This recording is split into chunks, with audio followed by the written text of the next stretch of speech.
Well, I think that it's once again a very solid jobs report. You know, it's been strong and steady this year. In fact, we've got another one above 100,000. If December comes in 100,000, it'll be only the second year since 2000 where we were above 100,000 every month. And so the average, a little north of 200,000, we think is the true signal. And we were also really pleased to see so much wage growth. So once again, we've got wage growth above 3%, in at 3.1. And the other thing, which you might not have noticed in the release, but we can spin these numbers that was really interesting in this jobs report, is that we estimate that 73% of the people that found jobs came from out of the labor force. And so people are really reconnecting to society in this strong economy. Yeah, we saw the underemployment rate also tick up a little Sure. bit, perhaps showing that folks who were on the sidelines think that now may be the time to start looking. You bring up wages. They held steady, 3.1% year over year. How do you think that changes the Federal Reserve's picture, its rate hike picture going forward, if at all?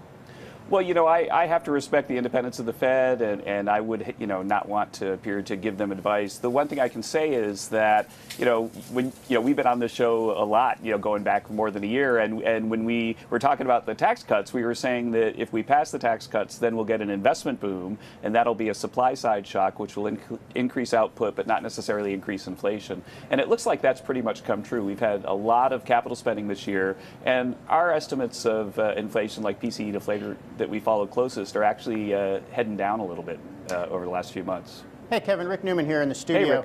Hey, Rick. So do you think we're likely to see a slowdown in job creation in 2019 from an average of around 200,000, say, to something closer to 150? And if we do, is that okay?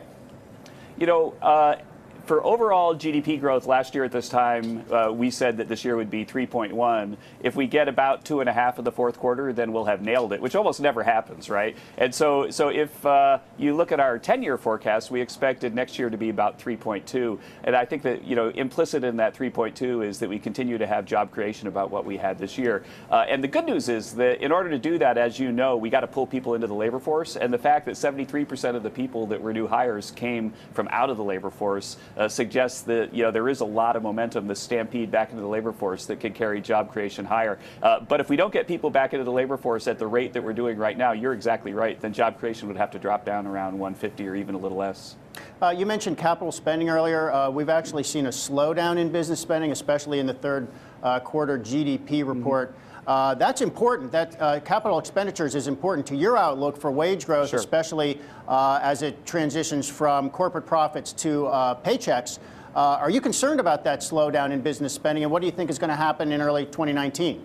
Right, you're right. Like, if you look at the latest advanced durable number, then it was pretty disappointing. But capital spending for the year is up a heck of a lot. And don't forget that you kind of have to include fourth quarter from last year when you're talking about the tax cuts, because they made the expensing retroactive. And it was actually kind of expensing on steroids, because you could expense at the higher corporate rate. And so there was this big surge of investment in Q1. You know, the way investment usually goes is it goes up, and, you know, and then it holds for a while, and then it goes up again. One of the things we're seeing in capital goods producing industries is very high capacity utilization rates. And so I wouldn't be surprised if basically what economists call adjustment costs were causing the pause of the third quarter. People ordered, you know, probably about 10% more capital than was expected about this time last year by the summer. And then they spent a lot of time, you know, plugging in those machines, training people how to use them and so on. And now I would expect it to head back up. Kevin, Alexis back with you. So I want to talk a little trade. You saw the market was really spooked by the arrest of that Huawei CFO. There was concern that that might actually hurt trade talks now between the U.S. and China. Do you think it will?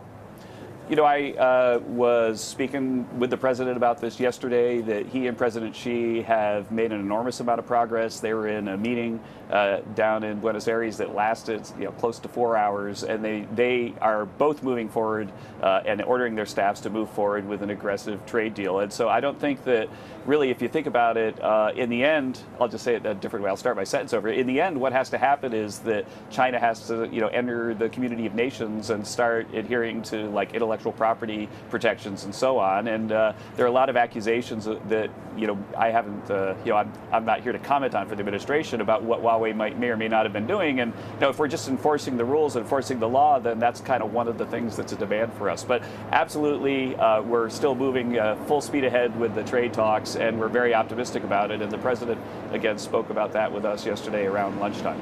There's a lot of negotiating, though, that has to happen within a short amount of time, 90 days. Deals like this can usually take years. Are you optimistic that a deal can be made by the end of that 90-day deadline?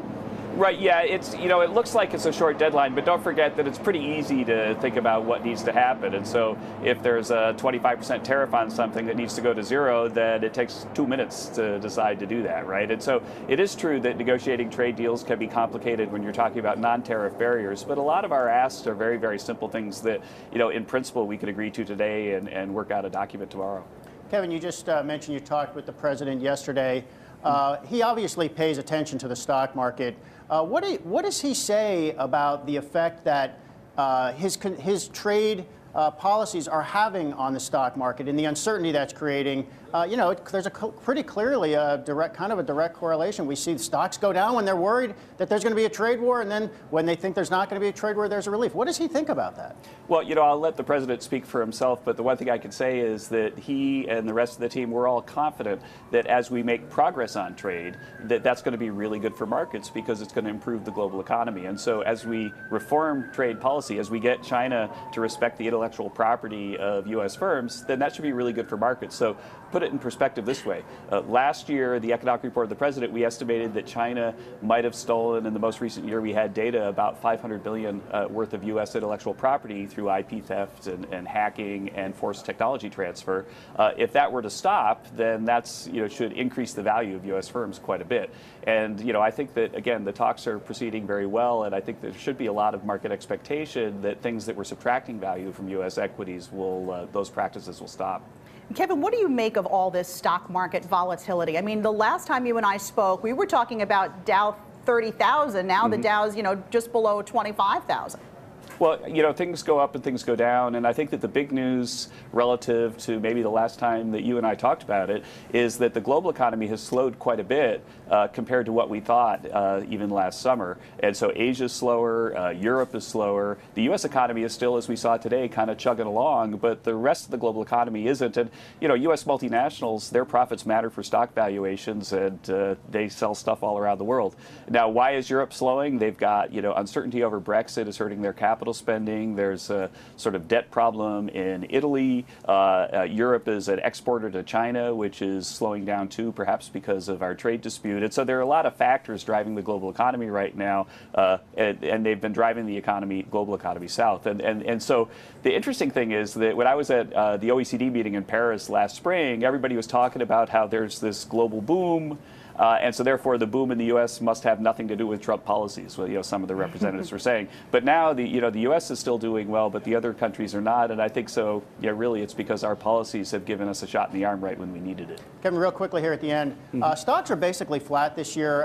Is it surprising to you that we've basically seen so much volatility and a flat stock market given the surge in corporate profits from the tax cuts? No, I think in the end what happens is that what keeps equities going up over the medium and long term is earnings growth and GDP growth and profit growth, and the stock market tends to fluctuate enormously around like those underlying trends. And so I think that if we continue to grow the economy at 3%, then think about it, what earnings will be and profits will be for U.S. corporations 3, 4, 5 years from now. Of course, equities will have to go up a lot from here, but uncertainty over that is something that drives the trades every day. And so we're not surprised to see the market fluctuate around the trend. And the thing is that we're still confident about the fundamental trend that the economy is going to grow, more than 3% next year. If it does, then I think there'll be a heck of a lot of profit to please the markets. And Kevin, I've got to ask, there are reports swirling this morning that Chief of Staff John Kelly is getting ready to resign. Can you tell us anything? Can you add anything to that? Well, I'm the CEA chair, not a personnel guy. I see General Kelly every day. He's not said anything about it to me, and so I have no comment. But General Kelly's a great guy to work with, and no one has said anything to us about any plans he may or may not have. And anyway, I really enjoy working with him, and I haven't heard a thing. All right.